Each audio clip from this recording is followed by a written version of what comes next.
अगर आप भी निर्जला एकादशी का व्रत रखने जा रहे हैं तो किस तारीख को रखें, 6 या 7 तारीख आइए जानते हैं, क्योंकि कंफ्यूजन बहुत है। बहुत सारे लोग कह रहे हैं कि 6 जून को गृहस्थ वाले रखेंगे निर्जला एकादशी का व्रत और 7 तारीख को साधु महात्मा रखेंगे। आइए दोस्तों जानते हैं कि व्रत कब रखना है और पानी कब पीना है, और साथ ही पूजा विधि के बारे में बताएंगे और इस दिन क्या दान करना चाहिए ये भी जानेंगे। इस साल निर्जला एकादशी का व्रत लोग 6 जून शुक्रवार को रखेंगे। जेठ शुक्ल एकादशी के सूर्योदय से द्वादशी के सूर्योदय तक जल न ग्रहण करने की वजह से इस व्रत को निर्जला एकादशी कहते हैं। अब ज्योतिषाचार्य पंडित राकेश पांडे के अनुसार यह एकादशी साल भर में सभी 24 एकादशी से उत्तम होती है। इस व्रत में जल ग्रहण नहीं करते, लेकिन व्रत के समय ऐसा लगने लगे कि पानी के बिना आगे उपवास संभव नहीं है, तो शास्त्रों में निर्जला एकादशी पर पानी पीने की विधि भी बताई गई है। आइए पूरी जानकारी आपको हम बताते हैं।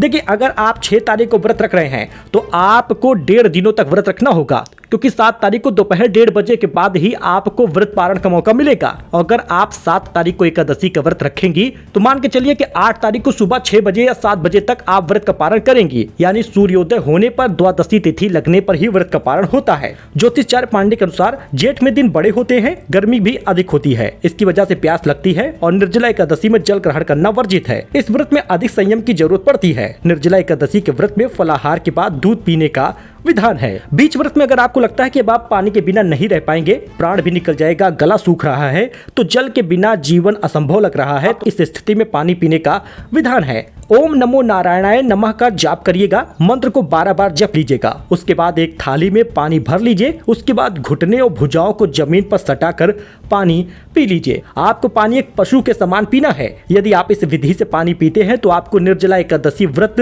भंग नहीं माना जाता। जी हाँ, ये सच्चाई है। उसके बाद आप आगे व्रत विधि पूर्वक कर सकते हैं। आपके व्रत का पूरा फल भी प्राप्त होगा, आपके पाप भी मिटेंगे, मोक्ष की प्राप्ति भी होगी। लेकिन जिस विधि से बताए हैं वैसा ही करना होगा।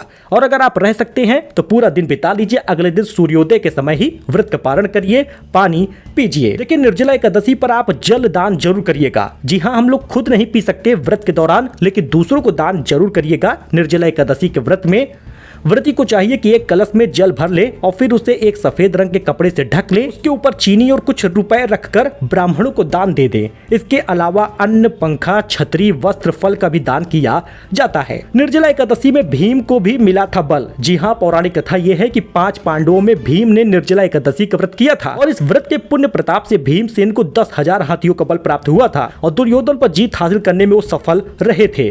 तो निर्जला एकादशी पे पारण का समय जो है वो देख लीजिए। एकादशी में व्रत में मन, कर्म, वचन की पवित्रता रखनी होती है। आप व्रत हैं और किसी की बुराई कर रहे हैं, आप व्रत हैं किसी से गुस्सा कर रहे हैं, आप व्रत हैं और पानी पीने के बारे में सोच रहे हैं, व्रत तोड़ने के बारे में सोच रहे हैं, तो व्रत रखने का भाई कोई फायदा नहीं है। व्रत करते हुए द्वादशी तिथि में श्री हरि विष्णु की पूजा करिए, उसके बाद ही पारण करिए। इस वर्ष निर्जला एकादशी में पारण 7 जून को शनिवार को सूर्योदय के बाद सुबह 10 बजे के पूर्व करना होगा। तो बस व्रत पारण का समय हमने आपको बता दिया है, व्रत किस दिन रखना है ये बता दिया है, और निर्जला एकादशी में पानी कब पिए ये भी मैंने आपको बता दिया है। सो मिलते हैं नए अपडेट में एक नई जानकारी के साथ। फिलहाल के लिए इतना ही, धन्यवाद।